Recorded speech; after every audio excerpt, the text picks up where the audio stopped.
Okay, so it's rockflesh.com coming from Damnation Festival once again, and as you can maybe hear in the background, we've got Oceano going for it, so we're in full flow now at the festival. I've got Pallbearer with me.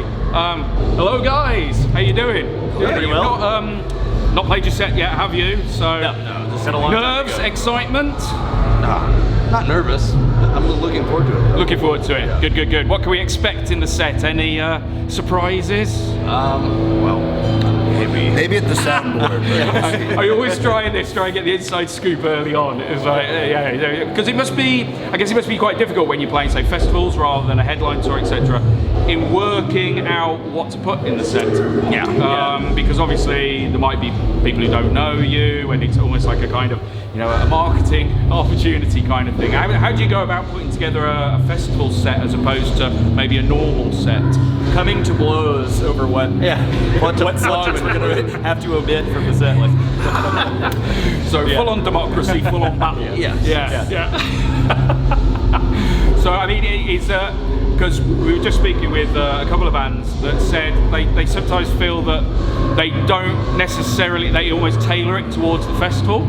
So they might be heavier if it's a heavier festival, or then it's balanced with wanting to bring across themselves, right, as it were. Yeah. I don't know how you guys feel about that kind of thing. That's kind of what we do on tours and stuff. Like we toured with Obituary several years ago, and we're like, gotta play our heaviest shit because we have a lot of softer music, softer-ish compared to Obituary stuff as well. It's like, well, that's not making it this time. But for something like this, we're just playing like a variety of some new stuff, some of the like fan favorites, I guess, and stuff that we like to play. And all our songs are really long, so it's just kind of like you have to figure out how to put together a really small puzzle of like 10-minute long songs. Yeah, we always do the joke with some bands where you can come on and go, okay, so it's just our final 2 songs now at the start of the set kind of thing. It's like right, and we're finished. Yeah. But yeah, not beginning of the set. Thank you, you've been amazing. Yeah, exactly. 2 more songs. Print out a set list that just has 1 song on it. Exactly. I think it happened. I'm sure I saw a Meshuggah gig that was like about 3 songs. Oh yeah. So something like that. Okay, so for those people who don't know you, how would you describe your music? A very difficult question. Progressive doom metal. That's the easiest way to say it. But it's depressive prog rock. Yeah. Also accurate. Well, it's a lot of things. A lot of slowcore, fucking funeral doom, prog. I think I've seen quite a lot of people kind of say it's doom with real singing. Definitely that. And like, I think you say like a really good band's a band where you hear a song, a recording of a song, and you go, that's that band. I think that's very true for you guys. Very, very true for you guys. I would hope so. I'm sorry to interrupt. No, please. One of the ways that like we've always found it easiest to describe to just any person who asks who may not even be familiar with metal at all, it's just be like, it's kind of a cross section of Black Sabbath and Pink Floyd. Yeah, that's what we tell people at like gas stations. Yeah. Like, are you guys a band? Like, what do y'all sound like? Or just tell people we're YouTube, which is really fun. Or Smash Mouth. Exactly. I mean, you got to have fun with it, really, haven't you? It's like, we're kind of Americana, with a little bit Slayer thrown in. I would listen to that band. Yeah. Well, maybe that's true. I think there's certainly with regards to your sound. I think talking in a kind of a more, I guess, a gear kind of way. The guitar sounds it's almost like a vintage guitar sound. I think guitar tone. It's not super modern. Like it's very in a good way. It's down tuned. Yeah, but it's not like I feel like a lot of modern metal kind of has this sort of dryness to everything. It's kind of maybe harder to tell bands apart from one another. I mean, musically, sure, but they have so many similar sounds. Yeah, we always try to. Yeah. I think it's true. I think you often see certain genres or certain types of band will go for a certain sound with it. Certainly their guitars, but also the vocals as well. I think, is that something, the way almost like you've kind of switched that on its head to an extent with regards to the vocals and the guitar tones, is that something you purposefully did, or was it just a kind of a natural evolution into that sound? I think we just make things sound like we like to listen to. Like, we tweak the guitar until it sounds good to our ears, and that happens to be, where it landed. pretty much just like a process of finding what we like. So very organic process. Yeah. And when it comes to writing the songs, is it kind of a very organic process, or is there kind of like always one element of a song that kicks it off, like a certain riff or a certain vocal line? Could be any of them. Yeah, I mean, often it'll be like a riff or a melody idea. But some songs are written in a day or two, and then some songs take years. Yeah. Yeah, exactly. So there's no definitive one way that it happens. Sometimes we'll do like, a dozen iterations of a song, so there'll be so many different versions of a song that exists, but there'll be like one part of this thing, I don't think this works. We just keep hacking away at it until it does. Yeah. So we're very meticulous, like almost to a fault, but I mean, if the song's good, at the end of the day, then it's worth all the trouble, I always say, if it's worth doing right. Yep. Worth doing well. Indeed. So, the Rockfest question, we'll call it. Writing, recording, playing live. What's the order of joy of those?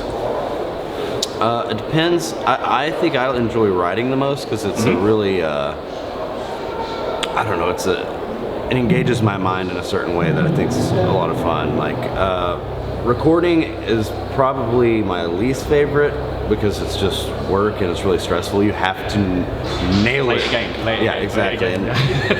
But it's nice to hear it come together. Yes, like bit by bit, hearing everything come together is rewarding. And then when it's done, it's like, oh fuck, finally. Yes. We've also gotten way more savvy with the recording process and being able to kind of have some autonomy in that department, doing it ourselves and accumulating gear that helps create the sounds that we want. So I think that the recording part, at least for me, it used to be really fucking stressful. Yeah. Now I understand so much more about the jargon. If I need to explain to somebody what needs to happen, or if we need to do it, it feels like so process. much. It's so much more fun because I understand the process. I'm not just an outsider sweating because I'm gonna have to do my take. It's my turn to go. Yeah. Are they playing live? Well, it sits in the middle because it could also be first or last. Yes. Depending on the game. A lot of people say that actually. Yeah, they're you could be on a massive stage and get great feedback, or you could be in a little club to 2 people and that it's can not be good really. too. It can be good. It can be good. Depends on the crowd. I don't mind playing to a small crowd if it's a really good one. But yeah, if you're playing to 40 people and they're just like, I should have stayed in college. Exactly. It's kind of the good bands. It's a shared experience rather than kind of offering a product to the band. Absolutely. So it's obviously that feedback with the band. I suppose that's something that, as you say, can be either good or bad depending on it. Whereas the writing, recording is very much more your own thing. Yes. Fun question time. So, Pallbearer were a drink, alcoholic or non-alcoholic. What drink would you be and why? It's Hey, we each have our favourites. As to why, I mean, spend enough time on the road, you accumulate some bottles of piss. It's just gonna happen. And you might. Sometimes you might drink it. Are we saying you're an acquired taste? Yeah. An acquired Also taste true. that is very good for long journeys. That's right. That's right. Brilliant. That needs to be on a. You need it on a t-shirt, I think, to be honest. Just a bottle of piss. It's an acquired taste. And Pallbearer Festival, right? If there was a festival and you have anyone playing it, past, present, future, although we've not heard any future options yet, who would you have on it? Camel. Oh yeah, definitely Camel headliner. Good call. Marillion, 70s era, King Crimson. 70s Sabbath, obviously. It'd be a very expensive festival for everyone involved. Well, we've had people ringing up Dillinger Escape Plan to come kind of out of retirement. We've had people brought back from the dead. We've had football managers doing a Q&A. So, anything's on the table there kind of thing. I mean, performance art maybe or something. Oh yeah, complete RFP. Black Oak, Arkansas. 80s era Black Oak, Arkansas. Tyson Fury, since he's releasing music now. Yes. Steven Seagal. He's got a record. Just have them fight. Yeah. Surely, Oh my God. yes, and surely Hasselhoff would be there as well. Why not? you know? Why not? I mean, he single-handedly in brought down the Germany, Berlin Wall, remember? So, Yeah. who's that? And we could get Macho Man performing the Macho Man rap album. Yeah. Shaq. Why not? I mean, They've all got- that is a stage in of itself. It I is. feel we've got definitely maybe 2 stages Hulk going Hogan. on. Yeah. Hasn't he been cancelled by now? Oh, he I has. don't know. I think he has. I think he Multiple has. times. Right. Multiple times, I think, to be honest. Cool. So you've got your set coming up now, and as you were saying to me before, it's kind of like the end of a long, long time on the road. After you've been sleeping, after the plane trip and sleeping and resting and seeing family and friends, what can we expect from you guys in the next kind of 12 months, say, that you're allowed to tell us? Because I know you're never allowed to tell us. Well, yeah, we're doing like another tour, a short tour in December in the U.S., and then we'll be working on the record throughout like the winter and probably mid-spring. Then probably touring the U.S., maybe come back over here. Oh yeah, please do. We haven't toured the U.S. in like 4 years, so Yeah, well, I mean, Probably obviously with the should. pandemic, it threw a spanner in everyone's works. Yeah. And, yeah, not ideal, but but it'd be nice to come back, maybe play some like festivals and stuff over here next summer. yeah. Just waiting for the operas to start rolling in. So, well, you heard it here first. Get the offers in. Get the offers in. It's gonna be us opening for Hasselhoff, Of course. because I mean you can't. I mean, I yeah, can't no, follow that's that. not, you know, with maybe some kind of poetry read by Hulk Hogan.